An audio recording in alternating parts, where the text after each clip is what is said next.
why it's not working. And so the model that's really important to understand is, is your relationship functional, and or why isn't it functional, and why, and therefore if it's not functional, it's dysfunctional. Why is it dysfunctional? I mean, you can. What I found in my life is that you can have, the perfect partner, but if you're not suitable for them, or they're not suitable for you, if you're not compatible, you can have the love, the attraction, the friendship, and fun.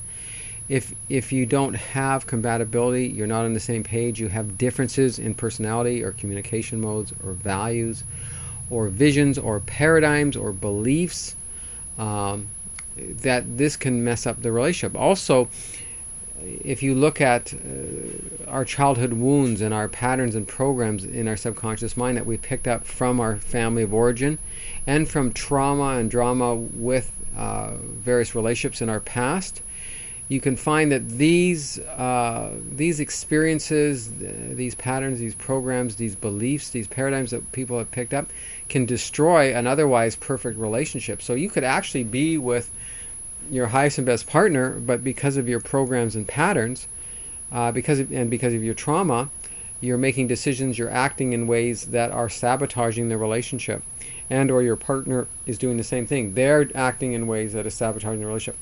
I found that it's really, really important. It really comes down to that, and that's why this program, if you read the book and a lot of the work that Melody's done, and some of the case studies, and that, you'll see how important it is to be aware of what those things are, on top of understanding what the personalities are, what the communication modes are, what the values, the visions, and stuff like that, the beliefs.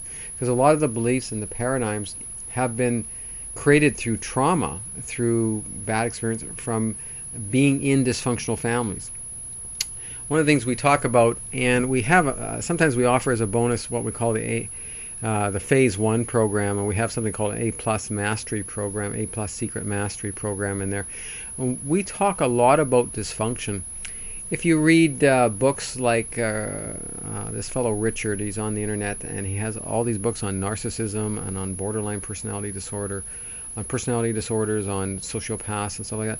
A lot of times we're involved in people, especially if we have family members like that, or we're like that ourselves. We draw in people that have character disorders, or that are very neurotic, and so there is some issue of, quote unquote, mental illness. Although I hate using that term, and it's just sort of patterns that we picked up, thinking patterns and patterns of acting out, that really, unless people really address these issues and change them, they're really not good candidates to stay in relationships with. So you can email Melody. She give you more information on that, on the A+ Mastery Program and the Phase 1 program, and also this fellow Richard Scarrett, I think his name is, has great books on that. There's a few others on the internet who talk about NPD, which is narcissistic personality disorder, and borderline personality disorder, and stuff like that. I mean, I was in relationships like that. I was like that when I was younger, and so I have lots of experience with that.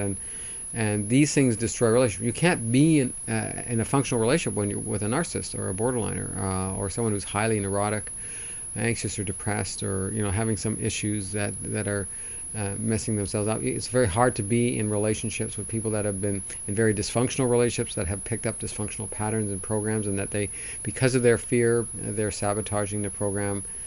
Sabotaging the relationship and stuff. So these things are like really important to understand. And if you read Love by Design and go through the book, or email Melody or whoever, talk to me, we can sort of tune you into, see what situation you're really in.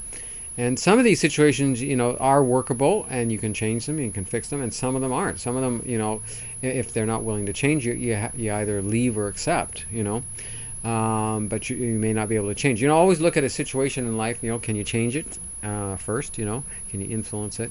Can you change it externally or internally? Sometimes you can fix situations externally, that it's just a shift or whatever. Sometimes it's changing and understanding, or learning about differences and making adjustments. Sometimes you have to clean and clear patterns that you have that is actually puppeting your partner and creating some issues. So a lot of the journey that you're embarking on is a self-evolution of consciousness from a victimhood stage to a place where you realize how you're